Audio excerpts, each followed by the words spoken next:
Hello everyone. तो कैसे आप लोग। मैं सचिन सर आप सबको बायोलॉजी का क्रैश कोर्स करा रहा हूं। आज हम एक नए चैप्टर के साथ आए हैं जिसका नाम है अनुवांशिकता और जैव विकास।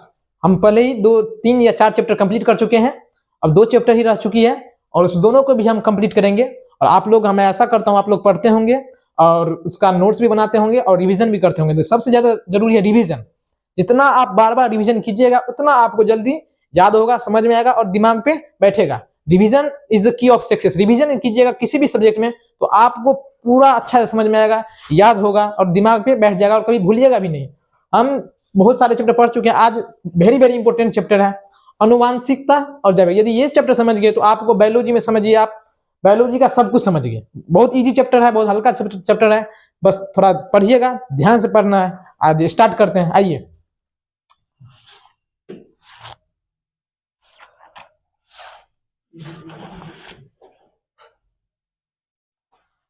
अनुवांशिकता और जैव विकास, hereditary and evolution, class 10th Bihar board. देखिए क्या होता है अनुवांशिकता। अनुवांशिकता होता क्या है? अनुवांशिकता जो है क्या होता है? अनुवांशिकता मतलब जो भी नया न्यू बेबी है या ऑफस्प्रिंग है किसी भी जीव का, जो पैदा लेता है, धरती पे आता है, तो उसमें क्या होता है, कुछ गुण आता है जो कि माता पिता से आता है, उसी को अनुवांशिकता बोलते हैं।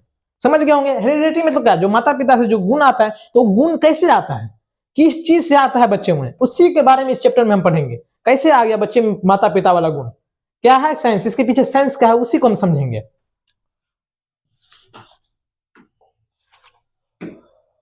देखिए अनुवांशिकता का डिफिनीशन देखेंगे। सबसे पहले अनुवांशिकता वह प्रक्रिया है जिसके द्वारा माता पिता के गुण संतान में स्थानांतरित होते हैं। ठीक, माता पिता का जो गुण है वो संतान में स्थानांतरित होते हैं। संतान अपने माता पिता के समान दिखाई देते हैं क्योंकि गुण जीन के माध्यम से पीढ़ी दर पीढ़ी। देखिए हम जो बताए क्या है साइंस, इसके पीछे है गुण जीन। जीन इसके पीछे जो है, उसके पीछे का सबसे बड़ा फैक्ट है, साइंस है जीन। और इसी के चैप्टर है जीन जो है पीढ़ी दर पीढ़ी ट्रांसफर होता रहता है, बाबा से बेटा में, बेटा से पोता में, पोता से पोता में, ऐसे ही जाता रहता है, जाता रहता है, जाता रहता है। क्या जाता रहता है? जीन। जीन का ही ट्रांसफर होता है, इसी से हेरिडिटरी होता है। जैसे किसी किसी में देखिएगा बाबा वाला लक्षण पोता में आ जाता है, परबाबा वाला लक्षण पोता में आ जाता है। जैसे बोलते होंगे तू तो बाबा जही भगल ही, ऐसे ऐसे हम बोलते हो, घर पे सुनते होंगे, ऐसे हो जाता है। तो उसी को जीन ट्रांसफर जैसे करता रहता है। आप पापा जैसे खेलते हो क्रिकेट, आप मतलब ऐसे ही बोलते होंगे, किसी किसी को देखते होंगे, आप लोग स्टूडेंट हैं या खेल रहे होंगे किस चीज, तो ये पापा जैसे हो गया, पापा जैसे बाल रखा है, पापा जैसे दाढ़ी रखा है। बहुत सारे स्टूडेंट जानते होंगे, अपने डेली लाइफ में ये सुनते होंगे। ये कैसे होता है, इसके पीछे का साइंस क्या है? तो जीन, इसके पीछे का साइंस क्या है? जीन। आइए देखते हैं, उदाहरण देखते हैं। आंखों का रंग, त्वचा का रंग, कद, बालों का प्रकार, ये सब क्या है? Gene transfer. कैसे जीन ट्रांसफर? देखिए मेल में और फीमेल में कितना क्रोमोजोम होता है? 46 क्रोमोजोम होता है। ठीक, 46 क्रोमोजोम होता है और इसी को 23 पेयर बोलते हैं, 23 जोड़ा बोलते हैं। ठीक, 23 पेयर। ऑप्शन में ये भी जा सकता है, ये भी आ सकता है। कितना होता है? तो 23 जोड़ा और 46 क्रोमोजोम मेल में भी होता है और फीमेल में भी होता है। तो इसी में से क्या होता है, मेल में क्या होता है? स्पर्म होता है और फीमेल में ओवम होता है। तो ओवम मेल से क्या, कौन सा, मेल में कौन सा क्रोमोजोम होता है? एक्स और वाई, फीमेल में एक्स और एक्स। देखिए संतान बेटा हो या बेटी हो, किस पे डिपेंड करता है? बाप पे डिपेंड करता है, पिताजी पे डिपेंड करता है कि संतान कैसा हो, बेटा होगा या बेटी। लेकिन आज के समाज में, आज भी समाज में यदि जो पढ़ा लिखा न हो, ये पढ़ा लिखा भी होता है, तो ये नहीं समझ पाता यदि महिला को बेटी हो रहा है, पीढ़ी दर पीढ़ी बेटी हो रहा है, लेकिन उसी को जो है दोष दिया जाता है कि नहीं तुम्ही में गड़बड़ है, तुम्ही में प्रॉब्लम है। लेकिन प्रॉब्लम किस में है? मेल में प्रॉब्लम है। एक पिता में प्रॉब्लम है कि उसको बेटा नहीं हो रहा है। क्योंकि देखिए यहाँ पे साइंस, इसके पीछे साइंस जानेंगे, नॉलेज, इसीलिए नॉलेज पढ़ना जरूरी है। इसी से समाज में क्या होगा? दूर होगा, अंधविश्वास जो है दूर होगा। देखिए एक्स वाई किस में हो गया? मेल में, और फीमेल में एक्स एक्स। तो यहाँ पे कौन सा क्रोमोजोम, यदि एक्स क्रोमोजोम यदि गया, यदि मेल से एक्स क्रोमोजोम गया तो क्या होगा? फीमेल में तो एक्स एक्स है ही, एक्स मतलब बेटी, एक्स क्रोमोजोम तो फीमेल से आएगा ही, तो बेटी हो जाएगा। यदि फीमेल मेल यदि पिता का वाई क्रोमोजोम आएगा तो क्या होगा? बेटा होगा। ये बहुत इंपॉर्टेंट क्वेश्चन है, ऑब्जेक्टिव पूछ सकता है और कॉन्सेप्ट भी है। और हमें आज की दुनिया में सामाजिक में रहना है, तो इसका नॉलेज होना बहुत जरूरी है। तो समाज में देखा जा रहा है कि महिला के साथ बहुत ही शोषण होता है। यदि उसको 2-3 बेटी हो गई तो उसको शोषण परिवार से हटाया जाता है। आज के समाज में देखा जाए, उसको परिवार में नहीं रखा जाता है, उससे को दूर भगाया जाता है, तलाक दिया जाता है, तो ये सब कारण। लेकिन असली वजह क्या है? पिता में प्रॉब्लम है, इसी के चलते क्या होता है? बेटा नहीं होता है। महिला का इसमें कोई दोष नहीं है। आइए आगे चलते हैं।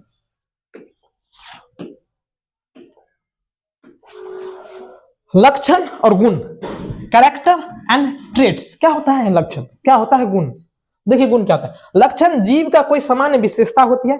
किसी को क्रिकेट खेलने में कोई अच्छा है, कोई पढ़ने में अच्छा है, कोई ड्राइंग में अच्छा है, कोई फुटबॉल खेलने में अच्छा है। मतलब सबका अपना अपना एक लक्षण होता है, विशेषता होता है, जो किसी में अच्छा होता है। कोई खाना बनाने में अच्छा है, ठीक। गुण उस लक्षण का विशेष रूप है। गुण क्या है? उस जो लक्षण है उसका विशेष रूप है। ट्रेट क्या है? उस गुण जो है उसका लक्षण का विशेष रूप है। उदाहरण देखिए, लक्षण क्या है? देखिए लक्षण, पौधे की ऊंचाई। पौधे की ऊंचाई क्या हो गया? लक्षण हो गया। और उसमें गुण क्या हो जाएगा? पौधे या तो लंबा होगा या बौना होगा। लंबा होता है तो डबल टी से रिप्रेजेंट करता है, बौना को टी। हम आगे देखेंगे मोनोहाइब्रिड क्रॉस में हम इसको क्रॉस करके दिखलाएंगे कि पीढ़ी दर पीढ़ी कैसे चेंज होता है। देखिए आइए, विविधता मतलब वेरिएशन। क्या होता है वेरिएशन? एक ही माता पिता से उत्पन्न संतान में पाए जाने वाला अंतर को विविधता कहते हैं। एक ही माता पिता से उत्पन्न संतानों में पाए जाने वाला, एक माता पिता का मान लीजिए 2 बेटा है, ठीक। उसमें एक हो गया काला, एक हो गया गोरा, बहुत अक्सर देखे होंगे। तो ये इसी को विविधता बोलते हैं। देखिए इसमें कितना पब्लिक है, किसी का बाल अच्छा है, किसी का दाढ़ी अच्छा है, किसी कोई चश्मा लगाया है, किसी का बाल कर्ली है, किसी का बाल ऐसा है, किसी का बाल व्हाइट है। मतलब क्या है? Variation. This is variation. Variation is all about in the world. पूरा दुनिया में वेरिएशन, विविधता। इसी से पीढ़ी दर पीढ़ी नई जाति का उत्पन्न होता है, नई जाति बनता है। आइए देखते हैं। विविधता जीवों को परिवर्तित वातावरण में जीवित रहने में सहायता करती है। मतलब विविधता नहीं आएगी जैसे 5 साल पहले, मतलब 5 साल पहले, मतलब 10-20 साल पहले, 40 साल पहले। आज के जमाने में सब क्या चीज खा रहे हैं? खाना खा रहे, भोजन कर रहे हैं, खाद्य पदार्थ बहुत ज्यादा ही शोषण खाते हैं। तो उससे क्या होता है? हमारे शरीर, पहले लोग जीते थे 80-90, आज कितना जी रहे हैं? 50 से 60 एवरेज हो गया। इतना जाते जाते टपक जाता है आदमी। तो क्यों खाद्य पदार्थ हम बहुत ज्यादा लेने लगे हैं। इससे क्या हुआ? हमारे शरीर में जो है, जो इम्यूनिटी सिस्टम है वो कमजोर हो चुका है। और इसी से विविधता, वही वेरिएशन है। हम चेंज हो गए। पहले जो जैसे रहते थे हमारे जनरेशन पूर्वज रहते, तो वैसे अब हम नहीं रहते हैं। तो इसी को विविधता समझ गए होंगे। वेरिएशन, चेंजेस जो आता है। और इससे क्या होता है? जैव विकास का आधार बनता है, वही इवोल्यूशन। जैव विकास मतलब इवोल्यूशन, उसी से चेंज होता है। जैसे हम लोग पूर्वज से बहुत कुछ चेंज हो चुके हैं। अब उम्र चेंज हो गया, लक्षण चेंज हो गया, ट्रेट चेंज हो गया, सब कुछ चेंज हो गया। उदाहरण, एक ही परिवार में 2 भाइयों एक जैसे नहीं होता। विविधता का ये उदाहरण है, ठीक। अब देखिए विविधता कितने प्रकार का होता है? 2 प्रकार का होता है, पहला और दूसरा। वंशागत विविधता किससे कहते हैं? What is hereditary variation? What is hereditary variation? Hereditary variation means the variation change we see in our family. Family means the DNA that changes from our parents, means mother and father. देखिए यह DNA के माध्यम से माता पिता से संतान में आती है और अगली पीढ़ी में जाती है। ये तो वेरिएशन, हेरिडिटरी वेरिएशन हो गया। जैसे पापा अच्छे क्रिकेट खेलते हैं तो उसका बेटा भी अच्छा क्रिकेट खेलेगा, उसका भी बेटा अच्छा क्रिकेट खेलेगा। जैसे पापा को खाना अच्छा बनाना आता है तो उसका बेटा भी अच्छा खाना बनाएगा। तो ये क्या हो गया? हेरिडिटरी गुण, हेरिडिटरी लक्षण हो गया। पापा यदि लंबे हैं तो उसका बेटा भी लंबा होगा, पापा यदि छोटे हैं तो उसका बेटा भी। क्या हो गया? हेरिडिटरी, अनुवांशिकता, वंशागत विविधता। उदाहरण जैसे आंखों का रंग हो गया, रक्त समूह हो गया, ब्लड ग्रुप हो गया, आंखों का कलर हो गया, बालों का कलर हो गया, चेहरा हो गया, हाइट हो गया। ये सब क्या हो गया? वंशागत विविधता। व्हाट? वंशागत विविधता, hereditary variation. Now what is अर्जित विविधता? Acquired variation. What is acquired variation? Acquired variation is a variation, change in variation that we take in environment. According to environment, according to surrounding, according to socials, we changes our progresses and we, हम अपने पर्यावरण के कारण जीवन काल में उत्पन्न होती है और अगली पीढ़ी में स्थानांतरित नहीं होती है। देखिए जो हम सीखते हैं, जैसे मैं आपको पढ़ा रहा हूं, मैं कैसे पढ़ा रहा हूं? मैं हम सीखे हैं सराउंडिंग में, नहीं आज के जमाने में पढ़ाना। मतलब पढ़ा रहा हूं किसी को नॉलेज दे रहा हूं तो हम कैसे सीखे? तो हम पापा से तो नहीं सीखे, पापा से तो ये गुण नहीं आया हमको, ये हम सीखे हैं, वातावरण से सीखे हैं। बहुत सारे गुण होता है, ठीक, किसी को समझाना, कोई चीज करना, तो यह पर्यावरण के कारण जीवन काल में उत्पन्न होती है। और अगली पीढ़ी में जैसे किसी किसी समाज में देखिएगा बहुत सारे लड़के सब एक ही जैसे होते हैं, नशा करते हैं, पढ़ाई लिखाई स्कूल में, तो ये क्या है? सराउंडिंग से जो मिलता है। किसी के परिवार में आईएएस है, आईपीएस है, सब पढ़े लिखे, तो उसका जो जनरेशन होगा वो भी पढ़ेगा लिखेगा, अच्छा से आगे जाएगा। इसीलिए गरीब गरीब रहता है और अमीर अमीर होते चला जाता है। सराउंडिंग, क्योंकि गरीब में ना तो कोई आगे निकलता है ना आगे बढ़ना चाहता है, और जो कोई भी बढ़ता है उसको बढ़ने नहीं दिया जाता है। इसी से क्या होता है? पूरा सोशल सिस्टम ही खराब हो जाता है। आज किसी भी गांव का हालत देख लीजिए, गांव का हालत देखिए, वो आगे नहीं बढ़ पाता है। अब देख लीजिए 10-10 गांव में ना तो आईएएस मिलेगा, ना आईपीएस मिलेगा, ना डॉक्टर मिलेगा, ना इंजीनियर मिलेगा। क्यों? क्योंकि गांव का ऐसा माहौल ही नहीं है, ना अच्छा टीचर मिलेगा आपको। हमारे गांव में आज क्या होता है? वातावरण वही अर्जित विविधता, जो अर्जित विविधता हमको अच्छा नहीं मिल पाता है, वातावरण हमको अच्छा नहीं मिल पाता है, उसी के कारण हम आज पीछे हैं। आज हमारी देश पीछे है इसी के कारण, इसी सोच के कारण। यदि यदि गांव में, देश में कोई भी आगे आना चाहेगा, जो नहीं हमको सुधारना है, उसको आगे नहीं बढ़ने दिया जाएगा। और लेकिन हर एक गांव में कोई किसी को नहीं रोक सकता, जो आगे निकलेगा उसको निकलना ही है और निकलेगा। ठीक है, आइए देखते हैं। अगली पीढ़ी में स्थानांतरित नहीं होती है। उदाहरण, व्यायाम से बनी मांसपेशियां, जो हम एक्सरसाइज करके जो बॉडी बनाते हैं, ये तो हम अपने अर्जित करते हैं ना। जैसे पापा मैं किसी के भी पापा जैसे पतले दुबले हो और उसका बेटा जो है बॉडी बना के पूरा बॉडी बना लिया, तो क्या हो गया? एक्वायर्ड वेरिएशन, अर्जित विविधता। क्वेश्चन यदि दे दे वंशागत विविधता और अर्जित विविधता में डिफरेंस बताइए, तो लिख देना ये माता पिता से मिलता है और ये वातावरण से मिलता है। इसमें आंखों का रंग, हाइट, रक्त समूह, ये सब आता है, और इसमें व्यायाम से बनी मांसपेशियां आता है। ठीक। Gregor John, who is Mendel? Who is Gregor John Mendel? Mendel is a father of genetics. क्या है? अनुवांशिकता का जनक है, जेनेटिक्स का फादर है। देखिए, father of genetics is George Mendel. देखिए, ये साइंटिस्ट है और मेंडल साहब है जो कि पिता है अनुवांशिकता का। इसी ने मटर के पौधे पे एक्सपेरिमेंट करके बताया कि ये जो गुण पीढ़ी दर पीढ़ी जाती रहती है।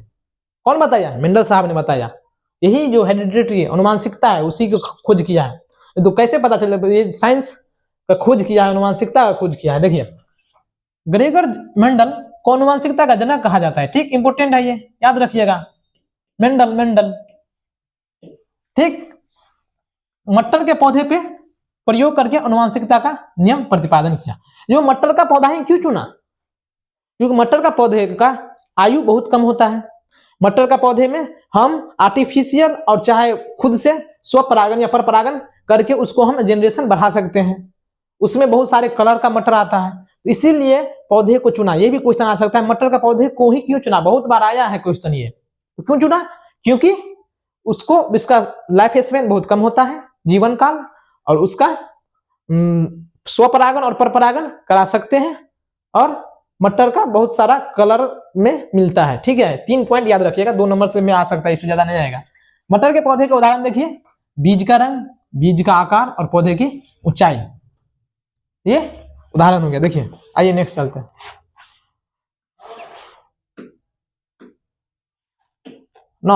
हम बात किए थे जो अनुवांशिकता कैसे ट्रांसफर होता है। जो एक्सपेरिमेंट किए मेंडल साहब के एक्सपेरिमेंट पढ़ेंगे। 2 एक्सपेरिमेंट किए थे, मोनोहाइब्रिड क्रॉस और डायहाइब्रिड क्रॉस। मोनोहाइब्रिड क्रॉस एक संकरण क्या होता है?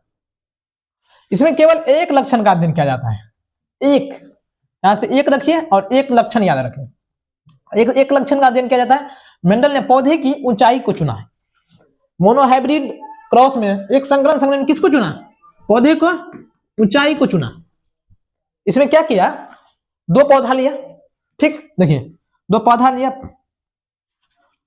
एक लिया लंबा पौधा,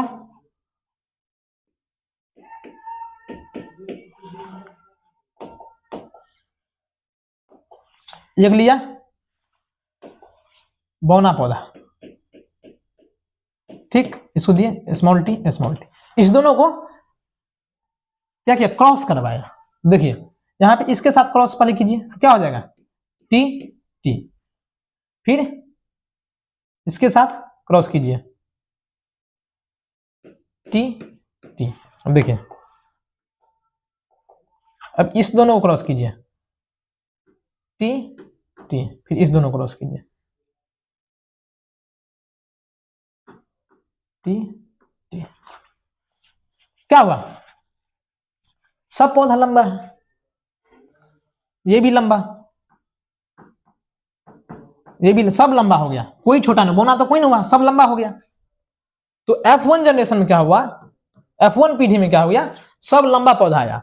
तो इसी से एक नया नियम निकला, डोमिनेंट और रिसेसिव शब्द का प्रयोग हुआ। यहाँ पे देखिए लॉ ऑफ डोमिनेंस यही से निकला, प्रभुत्व का नियम।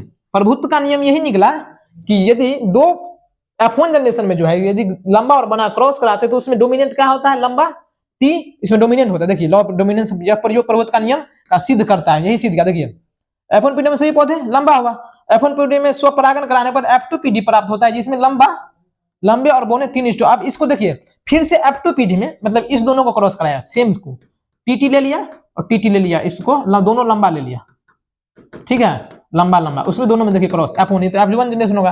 अब F2 इस दोनों क्रॉस करेंगे, देखिए यहाँ पे क्या हो जाएगा, टी, और इसको फिर से इसके साथ क्रॉस कीजिए, क्या हो जाएगा, स्मॉल टी, इसको क्रॉस कराइए, टी और टी, इसके साथ क्रॉस कराइए, टी टी, सॉरी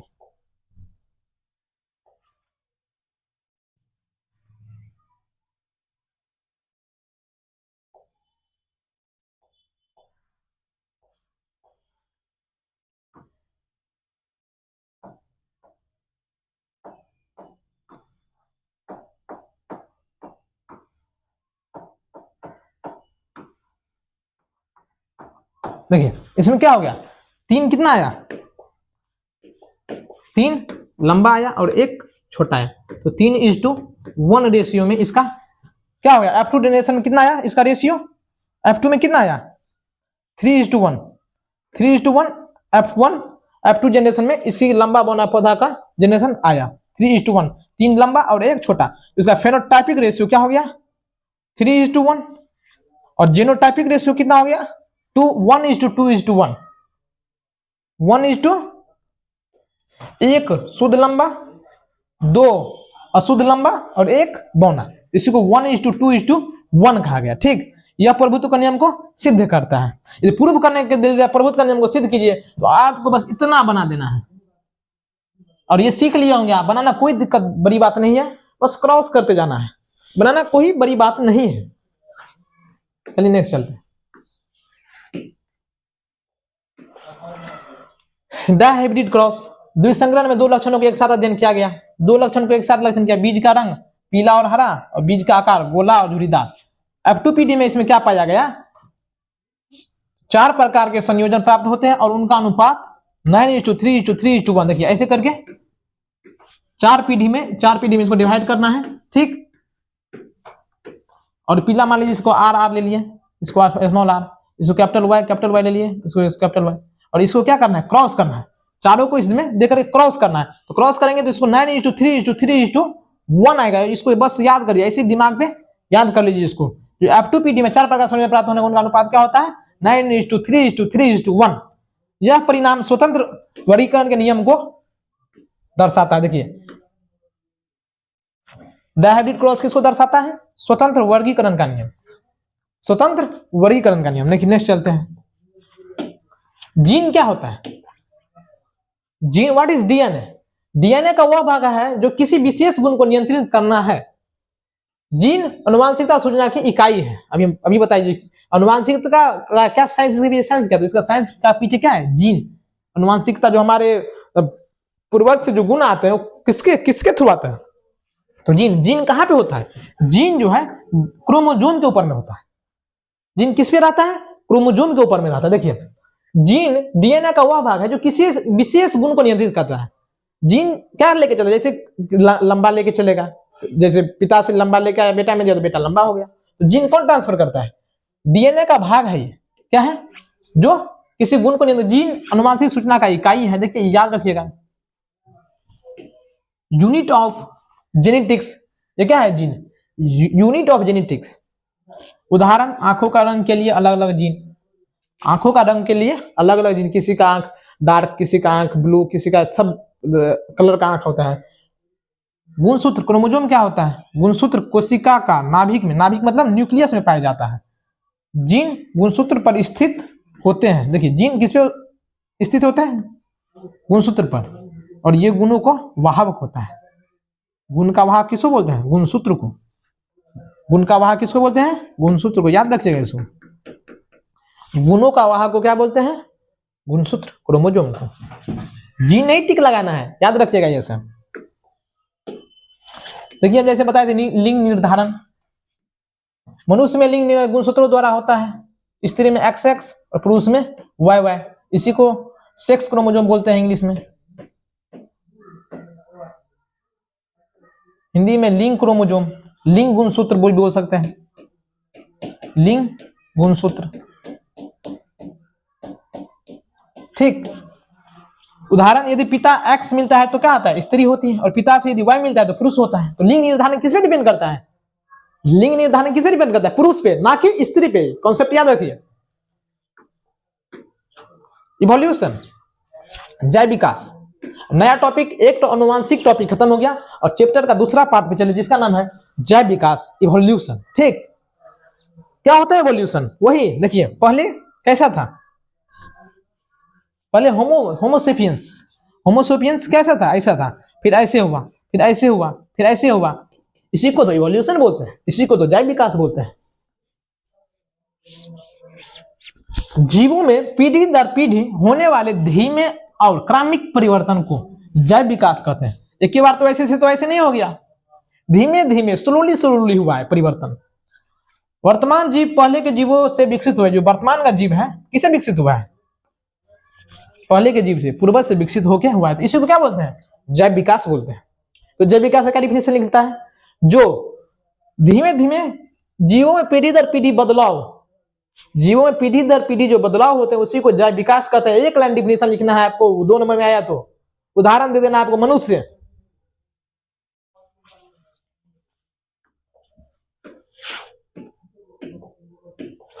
जैव विकास के प्रमाण क्या क्या है? देखिए जैव विकास के प्रमाण देखिए, समजात अंग, होमोलोगस ऑर्गन। देखिए समजात अंग है, ये किसका? फ्रॉग का है, ये लिजार्ड का है, ये बर्ड का है, ये ह्यूमन का है। देखिए आपको क्या सेम सेम नहीं लग रहा है? कुछ हद तक सेम सेम लग रहा है कि नहीं? देखिए तो इसमें क्या बोल रहा है? इन अंगों की संरचना समान होती है, लेकिन कार्य अलग अलग होते हैं। संरचना तो सेम है, स्ट्रक्चर तो सेम है, लेकिन कार्य समान नहीं है, कार्य अलग अलग होते हैं। उसी समजात बोलते हैं। सम मतलब क्या होता है? बराबर। देखिए संरचना समान है लेकिन कार्य अलग अलग, उसी को समजात अंग कहते हैं। याद रखिएगा, याद करना है। क्या है? संरचना अलग अलग है लेकिन कार्य सामान्य नहीं है, उसी को हम समजात अंग बोलते हैं, होमोलोगस ऑर्गन बोलते हैं। सामान्य पूर्वज की उपस्थिति को दर्शाते हैं। ठीक, ऐसे लिजार्ड का, फ्रॉग का ऐसे चलने का काम है, और ह्यूमंस क्या करते हैं? इसको चलने का काम है, ह्यूमंस के लिए पैर है चलने के लिए, हाथ का काम है लिखना पढ़ना। अब देखिए सजात अंग किसे कहते हैं? एनालोगस ऑर्गन किसे कहते हैं? सजात।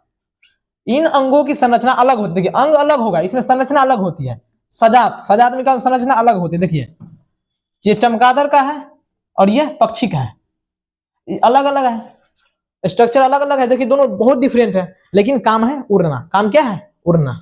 लेकिन कार्य समान होता है, कार्य उड़ना समान है।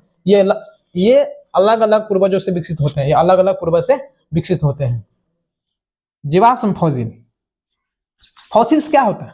जीवाश्म, मृत, जब कोई भी चीज मर जाता है और उस जो बहुत दिनों के बाद क्या होता है, वो फॉसिल्स में कन्वर्ट हो जाता है, जीवाश्म बन जाता है। देखिए प्राचीन जीवों के अवशेष जो बहुत पहले मर गया है, देखिए ये बहुत पुराना जीव का किसी का जो स्ट्रक्चर है जो मर गया है और ये इसका अवशेष बता हुआ है, उसी को हम जीवाश्म बोलेंगे। अवशेष जीवाश्म कहलाते हैं। प्राचीन जीवों का अवशेष जीवाश्म कहलाते हैं। ये चट्टानों में पाए जाते हैं और जैव विकास के ठोस प्रमाण है। यही इवोल्यूशन का प्रमाण है। जो हमारे पूर्वज ऐसे थे, हम ऐसे हैं, पहले ऐसा पक्षी था, अभी ऐसा है। तो इसी इसी जैव विकास का प्रमाण कौन देता है? जीवाश्म। जैव विकास का ठोस प्रमाण कौन देता है? जीवाश्म। याद रखिएगा।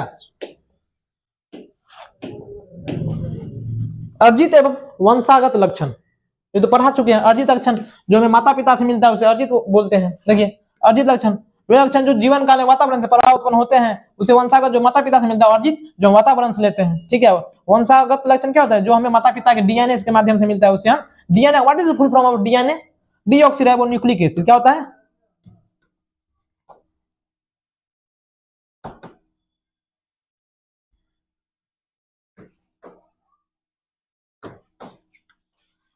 डीऑक्सीराइबोन्यूक्लिक एसिड डीएनए का फुल फॉर्म होता है।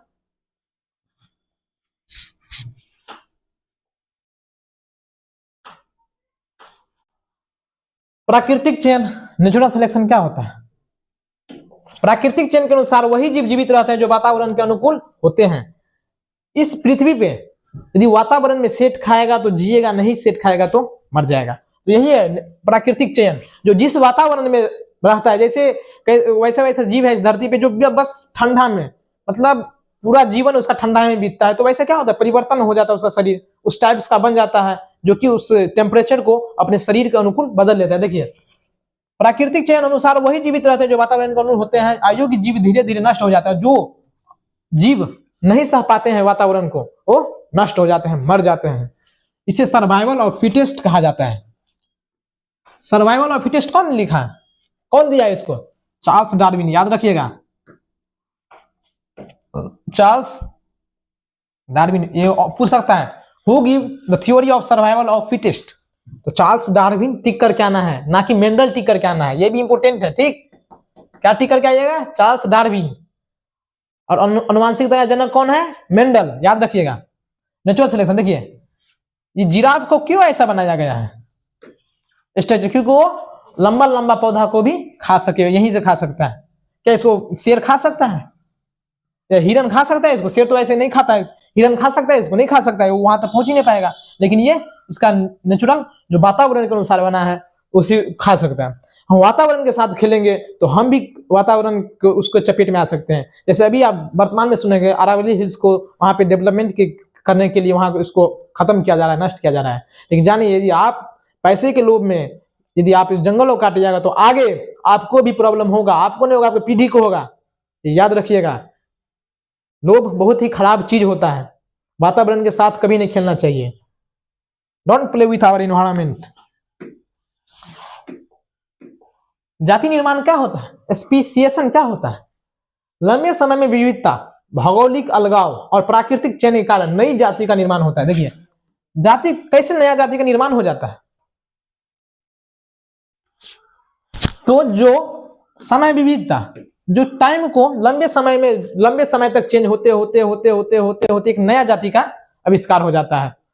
भौगोलिक अलगाव, प्राकृतिक चयन के कारण नई जातियों का निर्माण। जैसे कोई जीव इस प्राकृतिक में नहीं रह सकता है, दूसरा प्राकृतिक में चला जाता है, तो वहां अपना एडेप्टेशन कर लेता है।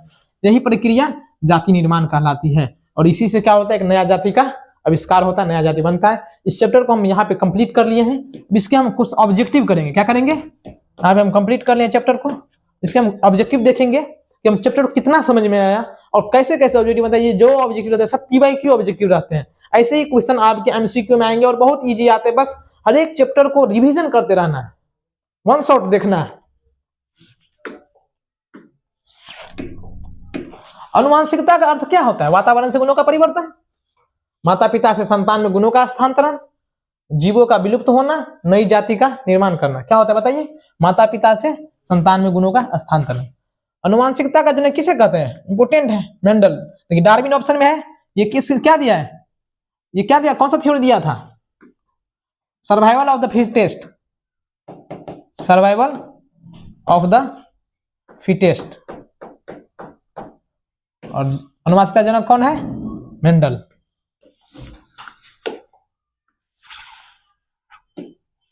तीसरा देखिए, मेंडल ने अपने प्रयोग के लिए किस पौधे को चयन किया? वेरी इंपोर्टेंट, हर एक साल पूछा जाता है ये क्वेश्चन।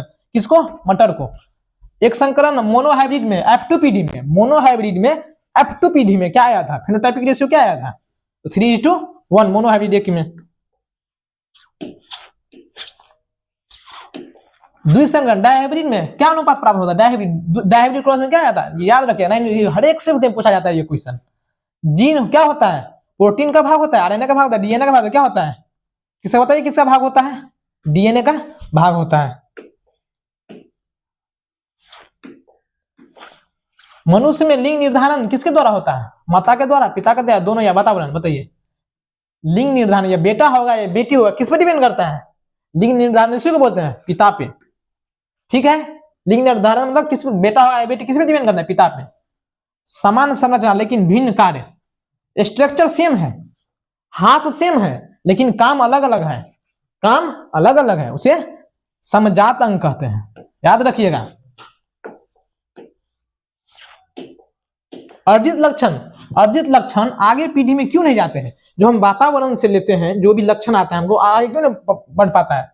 ये डीएनए संबंधित नहीं होते हैं, ये जन्मजात होते हैं, ये प्रभावी होते हैं, ये गुणसूत्र पर निर्भर नहीं करते। क्या ये डीएनए से संबंधित नहीं होता है? ठीक।